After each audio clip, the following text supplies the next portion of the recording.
Welcome to the deep dive. So, today we got a really practical task ahead of us. We're taking the listeners 10 slides designed for a communication timeline class and basically figuring out how to make them work harder. The situation is a mixed class grades 7, 8, and 9 altogether. And the current material, while it's got a good group activity, it focuses a lot on just listing things chronologically. For those older kids, especially the grade 9s, that's probably not quite challenging enough. So our mission is clear. Keep the good stuff, like the group work, but really ramp up the thinking involved. We need to move beyond just, what happened when and get into the why it mattered. Less reporting, more real analysis of how technology changes things. Exactly, and that shift is key, isn't it? For anyone teaching this stuff, just changing the question you ask can totally transform the level of thinking required.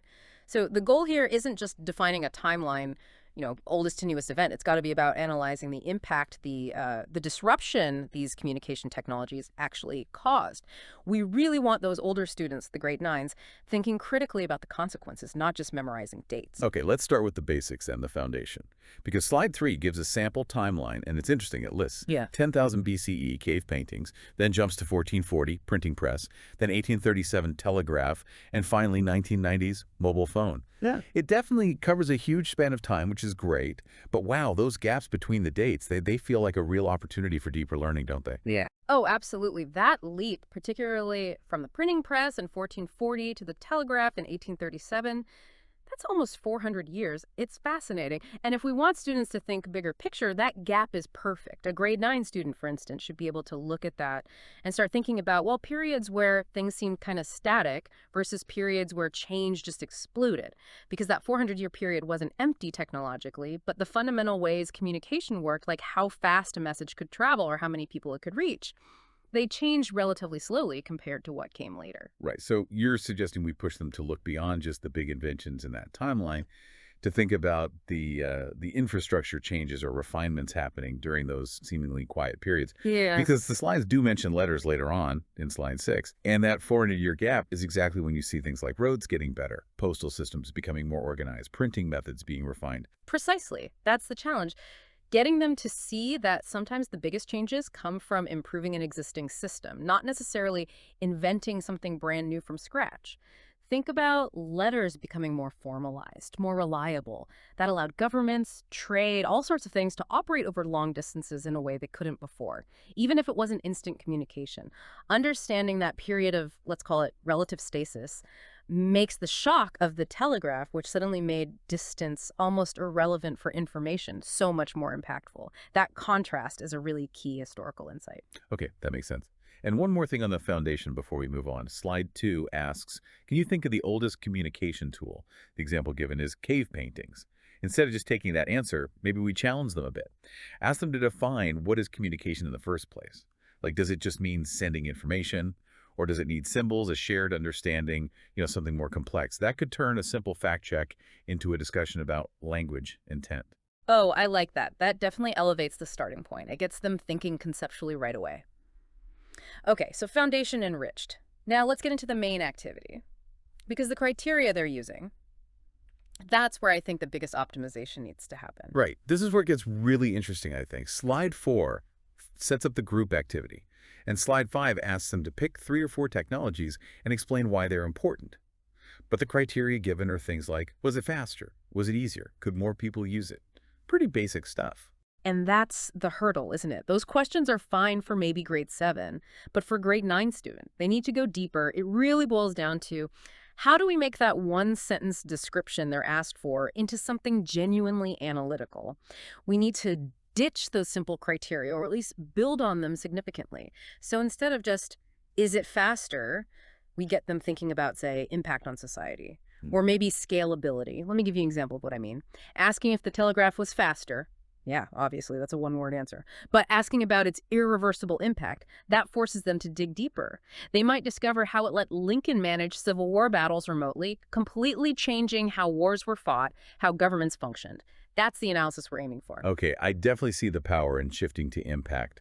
But how do we make sure the younger students, the grade 7s, aren't completely lost with something like societal consequence? That feels like a pretty big jump for them. That's a fair point. We Yeah. need scaffolding. And I think scalability is a great way to do that. Scalability is more concrete, right? How many people could receive the message at the same time? That shift from, say, a one-to-one letter to a one-to-many broadcast like radio or the printing press, that's a measurable difference any student can grasp. So the younger students can focus on identifying that change in scale. Wow, way more people could get this message. Hmm. While the older students can then analyze the effects of that scalability. How did mass media actually change things like politics or culture? Right, right. So scalability is the bridge. Yeah. Okay, that makes sense. Now, slide 6 gives them a list to work with. Cave paintings, letters, printing press, telegraph, telephone, radio, TV, computers, email, WhatsApp. It's a good list. Should we maybe encourage them to group these somehow Yeah. before they just start picking, not just chronologically? Absolutely. Grouping them by function or system type forces a different kind of comparison. Hmm. It's not just about speed then. It's about power, really. Who controls the message? Who gets to speak? That's a much richer historical question. We could guide them towards categories like, maybe, 1, math media things designed for one-to-many broadcast, radio, TV, printing press fit there. 2, interpersonal or networked systems, things for more direct, maybe two-way communication, telephone, email, WhatsApp. And 3, maybe early or static systems, where the message is tied to a physical thing, like cave paintings or letters. I like that. Categorizing forces them to think about the structure of communication itself, like the difference between a broadcast model, where maybe a few sources have a lot of power, versus a networked model, which seems to spread out the ability to send messages much more widely. Exactly. Suddenly, they're not just comparing a phone and a telegraph as objects. They're comparing fundamentally different ways humans connect and share information. That's a big step up. Okay, let's talk about how they choose their technologies. Well, Slide 6 says pick 3 or 4, but the risk there is, well, they could just pick the recent stuff, right? Computers, email, WhatsApp, and completely ignore everything before 1980. yeah, we need to prevent that. We need to force them to grapple with different eras, different kinds of technological change. So the optimization could be making the selection structured. Like they have to pick one technology from what we might call the pre-industrial age, maybe cave paintings, letters, printing press, then one from the industrial age, telegraph, telephone, radio perhaps, and finally one from the digital age, maybe TV, computers, email, WhatsApp fall there. Wait a minute. Putting TV purely in the digital age, isn't that a bit iffy? I mean, TV feels like it spans both. It needed massive industrial infrastructure like broadcast towers, but the experience shifted digitally later. How do we handle that simplification? That's a brilliant point, and you're right. TV is a classic bridge technology. The fuzziness is actually useful. We justify the category pragmatically for the assignment. We could define industrial here as dominated by analog signals and fixed infrastructure wires, radio waves, and digital starts when the information itself becomes easily stored, copied, manipulated as data. So yeah, TV straddles that. But for the sake of making them compare across fundamentally different eras, forcing a choice from each rough category works. It makes sure they engage with the constraints and possibilities of the pre-digital world. They can't just stay in their comfort zone. Okay, got it. A necessary simplification for the exercise. That makes sense for a mixed grade group. So we've refined the foundation, beefed up the criteria, structured the selection. What about the end game, the presentation and discussion parts? Slides 8 and 10. Right. This is where we push for synthesis. Higher level thinking. The presentation, slide 8, needs more than just reporting findings. I think we should mandate a section on unintended consequences. Ask them, okay, this technology solved a problem, great, but what new problem did it accidentally create? Ooh, I like that. Like, the printing press makes information accessible, but bam, suddenly you need rules about who owns that information copyright. Yeah. Or email and WhatsApp make communication instant and easy. But hello, information overload, fake news spreading like wildfire. Exactly that. It forces them to see the trade-offs. Technology is never just good. It always changes the game in ways nobody planned.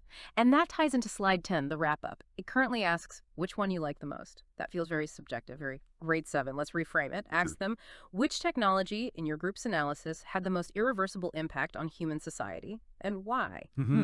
Now they have to justify their choice using the analytical criteria we gave them. Impact, scalability, consequences. Much more rigorous. Okay, I love that. And finally, slide 9 suggests a class gallery walk, which is a nice idea. Lets them see each other's work. It is a good idea, but we can sharpen it, make it more active. Don't just let them wander and look. Pair the gallery walk with a specific task. For example, look at the other group's work. Find a technology your group didn't choose. Which one best demonstrates scalability or societal impact, or had the most interesting unintended consequence? Hmm. That turns a passive walk into active comparison and analysis. They're evaluating arguments using the criteria again. Perfect for differentiating across the grade levels, too. Brilliant. Okay, so let's quickly recap for you, the listener, what we've done here. We started with a solid but fairly simple 10-slide lesson on a communication timeline, aimed at grades 7 to 9. And through some targeted tweaks, questioning the foundation, upgrading the criteria, structuring the choices, and demanding deeper analysis in the conclusion, we've transformed it. It's moved from just reporting facts chronologically to critically analyzing technological impact, system change, and consequences. We introduced tools like scalability, stasis versus growth, unintended consequences, things that give the older students real analytical meat to chew on, while still keeping the core activity accessible for the younger ones. Yeah, and I think the real takeaway here for anyone listening and thinking about teaching technology is this idea that technology is never neutral. Every single one of these inventions, from marks on a cave wall to WhatsApp on your phone, brought benefits, sure, but it also came with trade-offs, changed power dynamics, created new problems. Teaching students to look for that complexity, that inherent trade-off, that's incredibly valuable. It really is. So maybe a final thought to leave you with, based on this whole discussion. The list of technologies in the slides ends with email and WhatsApp tools defined by incredible speed, near instant communication. What does that sheer velocity of modern communication actually mean for the information itself? Does its rapid spread affect its permanence, its reliability? When everything moves so fast, is anything built to last? Something to chew on.